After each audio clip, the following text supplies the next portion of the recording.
नमस्कार दोस्तों, ये रहे मेरे प्यारे से एडेनियम। और सुबह लगभग 7 बजे का समय है। रात को यहाँ बहुत अच्छी बारिश हुई है, काफ़ी तेज़ बारिश हुई है। और हालांकि मैंने ग्रीन नेट यहाँ पर लगा रखी थी, लेकिन उसके बाद भी मेरे प्लांट्स में पानी गया है और अच्छा सा पानी प्लांट्स को मिला है। कहें कि वाटरिंग हो गई है और आज मुझे इन प्लांट्स में वाटरिंग नहीं करनी पड़ेगी। देखिए, वाटरिंग जो नेचुरल या नेचर से जो पानी आता है वो पौधों के लिए बहुत अच्छा होता है। खूबसूरत से पौधे हो जाते हैं, लीव्स एकदम हरी हो जाती हैं, देखने में ऐसा लगता है कि पौधे भी खुश हैं। तो आज देखिए, अभी हल्की हल्की धूप आ रही है। मैं भी थोड़ा जल्दी उठा आज, और चूँकि बारिश यहाँ पर अभी रात को हुई थी, काफ़ी अच्छी हवाएं भी चली थी, तो ऐसे में बहुत ज़्यादा अभी केयर करने की ज़रूरत नहीं पड़ेगी। अब ये ग्रीन नेट अगर नहीं होती तो पौधों को और अच्छे से पानी मिल जाता।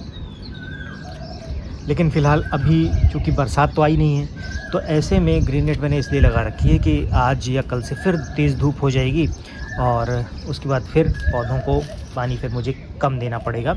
हालाँकि अगर आपके पास व्यवस्था है देने की तो आप डेली पानी दीजिए और खूब पानी दीजिए। बहुत सारे लोग मैंने देखे हैं कि सुबह और शाम 2 समय पानी देते हैं।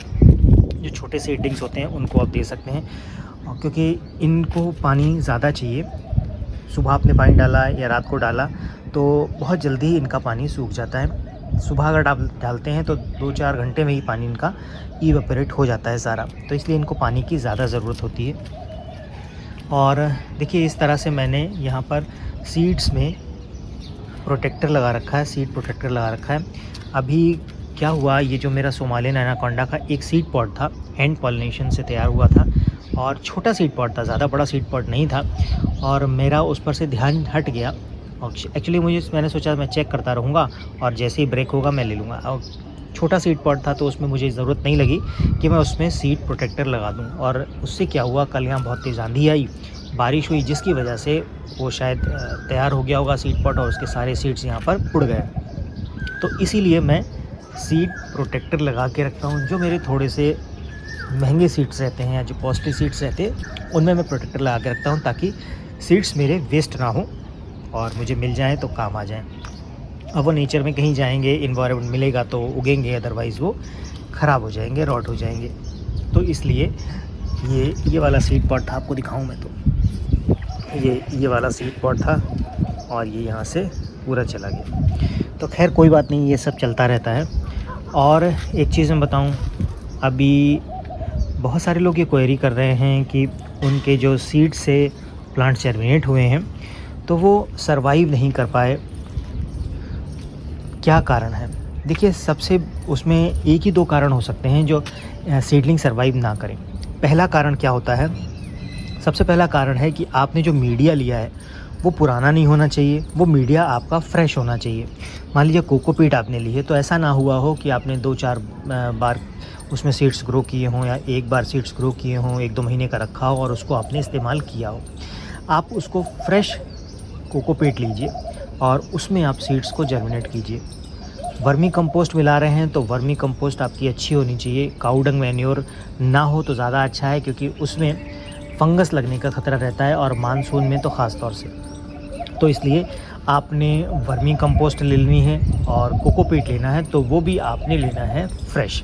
और जब आप उसमें सीड्स ग्रो करते हैं, जर्मिनेशन हो जाता है, तो फिर आपने पानी लिमिटेड देना है, क्योंकि आपने शेड में रखा हुआ है। और शेड में अगर आपने रखा है तो धूप इतनी ज़्यादा उनको नहीं मिल रही है कि उनकी सॉइल बहुत जल्दी सूख जाए। तो आपने क्या करना है, आपने उनको लिमिटेड वाटर देना है और बिल्कुल बिल्कुल हल्का। जैसे मान लीजिए आपने देखा कि इनकी सरफेस ड्राई हो गई है, ये जो ये सीड्स मैंने लगा रखे हैं, जो सीडलिंग छोटी हैं इनको मैंने लगाया हुआ है। जैसे मान लीजिए इनकी सरफेस ड्राई हो गई, तो जैसे ड्राई हो गई है तो आपने देखा कि हाँ, तो आप इसमें अगर वाटरिंग करना चाहते हैं तो बहुत लिमिटेड, बहुत हल्का पानी दीजिए। इतना ही दीजिए कि उनकी सरफेस जो है ना वो गीली हो जाए, नम हो जाए। तो उससे आपके प्लांट को पानी मिल जाएगा, मॉइस्चर बना रहेगा और ज़्यादा पानी नहीं होगी। ज़्यादा पानी होगा तो सॉगी होगा रूट के पास से, फिर वो रॉट हो जाएंगे। इसीलिए मैं बहुत ज़्यादा पानी देने को मना करता हूँ। पानी आपने तभी देना है जब ये मीडिया एकदम सूख जाए, और उतना ही देना है जितना उनको ज़रूरत है। ये तो खैर हो गई छोटी सीडलिंग्स की बात। यहाँ पर बड़े प्लांट्स भी बहुत सारे ऐसे होते हैं जिनको आपने अगर पानी दे दिया और मीडिया अच्छा नहीं है, वेल ड्रेन नहीं है, तो वो भी रॉट हो जाता है। तो मीडिया को आप अपना वेल ड्रेन बना के रखिए, खुली धूप में प्लांट्स रखिए। बस सीडलिंग्स को तब तक आपने शेड में रखना है जब तक उसमें 5-6 लीव्स ना आ जाए। लीव्स आ जाएँ उसके बाद आप उसको रीपॉट कर दीजिए। रीपॉट करने के बाद पौधे को सेट होने दीजिए, रूट को सेट होने दीजिए। उसके बाद आप उसको धूप में शिफ्ट कर दीजिए। धूप में शिफ्ट करें क्योंकि जो डेज़र्ट रोज़ है या हमारे जितने भी अडेनियम्स हैं उनको धूप बहुत पसंद है। धूप में रखेंगे जितना उतना ही उनकी ग्रोथ अच्छी होगी, फ्लावरिंग अच्छी होगी, सब कुछ। अडेनियम्स आपको देखने में खूबसूरत हो जाएगा अगर आप उसको धूप में रखते हैं तो। बस वाटरिंग उसको, पानी उसको चाहिए तो पानी आप उसको देते रहिए और उसके बाद अडेनियम्स खुद ब खुद ग्रो होता रहेगा। तो अब चूँकि यहाँ जो मेरे अगर अडेनियम आप देखेंगे तो आपके मन में सवाल आएगा कि मैंने उनको शेड में रखा हुआ है, ग्रीन नेट में रखा हुआ है। हालांकि मैं ग्रीन नेट में रखने के पक्ष में बिल्कुल नहीं हूँ। मैं चाहता हूँ कि इनको ओपन में रखूँ, लेकिन यहाँ पर थोड़ी सी मैंने हमेशा ज़िक्र किया है कि वाटरिंग या पानी की थोड़ी सी प्रॉब्लम रहती है। तो गर्मियों में ख़ास तौर से अभी जैसे ये अप्रैल चल रहा है, अप्रैल और मई ये 2 महीने फुल गर्मी पड़ने वाली है। तो 2 महीने में मुझे अपने प्लांट्स को गर्मी से बचाना है, हीट से बचाना है, तो इसलिए मुझे इनको अभी शेड में रखना पड़ेगा। और शेड में रखूँगा तो पानी इनको कम देना पड़ेगा, तो बहुत ज़्यादा पानी की प्रॉब्लम यहाँ पर नहीं होने वाली है। जैसे ही जून आएगा, जून आने के बाद इसको मैं हटा दूँगा। नहीं तो अगर मई में भी मौसम अच्छा होने लगा या बादल होने लगे तो फिर मैं इस नेट को हटा दूँगा।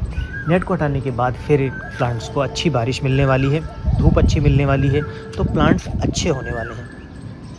तो अगर आप लोग ने प्लांट्स रखे हुए हैं, पानी की कोई प्रॉब्लम नहीं है, तो प्लांट्स को ओपन में रखिए। जो बड़े प्लांट्स हैं उनको तो धूप में ही रखिए और उनको फुल सनलाइट मिलने दीजिए। जब खूब सनलाइट मिलेगी तो प्लांट्स आपके बहुत खूबसूरत से बहुत अच्छे ग्रो होंगे, ब्रांचिंग अच्छी हो जाएगी, फ्लावरिंग भी अच्छी आएगी, तो सारा कुछ अच्छा होगा। लेकिन जो सीडलिंग्स हैं, जो छोटे प्लांट, सीडलिंग्स मेरा मतलब है जो अभी आपने सीड से ग्रो किए हैं और अभी छोटे ही हैं, जिनमें 4-5 लीव्स आई हुई हैं, तो आप उनको धूप में या ग्रीन नेट बांध दीजिए छोटी सी 50% या 75% वाली। उसके नीचे अगर आप चाहें तो रख सकते हैं, क्योंकि उनको हल्की फुल्की धूप मिलती रहेगी और थोड़ी हवा मिलेगी तो प्लांट्स अच्छे रहेंगे। और नहीं तो शेड में रखा हुआ है तो पानी का बहुत ध्यान रखिए, वेंटिलेशन पूरा रहना चाहिए, वहाँ हवा आती जाती रहे। और साथ में आप उनको वाटरिंग बहुत ज़्यादा ना करके ठीक ठाक, जैसे ही मीडिया सूख जाए तो उसके बाद आप उनको थोड़ी सी वाटरिंग दे सकते हैं, ताकि उनको मॉइस्चर मिलता रहे और प्लांट आपके ड्राई ना हो, सूखे नहीं। क्योंकि सीडलिंग स्टेज में अगर प्लांट ड्राई हो जाता है तो फिर वो भी, उसको भी ख़त्म होने के चांसेस रहते हैं। तो सीडलिंग को ड्राई मत होने दीजिए और उनको हल्के मॉइस्चर बनाने के लिए बिल्कुल हल्की सी वाटरिंग कर दीजिए। ज़्यादा वाटरिंग करेंगे तो रूट से रॉट होगा, ये आप ध्यान रखिएगा। और बहुत ज़्यादा चांस होते हैं कि रॉट हो जाए, या फिर आपने कहीं मीडिया पुरानी ले ली तो भी रॉट होने के चांस होते हैं। तो ऐसा आप करेंगे तो आपके जो सीडलिंग्स हैं वो बच जाएंगी, अच्छी ग्रो हो जाएंगी और नए अडेनियम के प्लांट्स तैयार हो जाएंगे। तो होप कि आज की जानकारी आपको पसंद आई होगी। मिलते हैं नेक्स्ट वीडियो में, तब तक के लिए बाय बाय।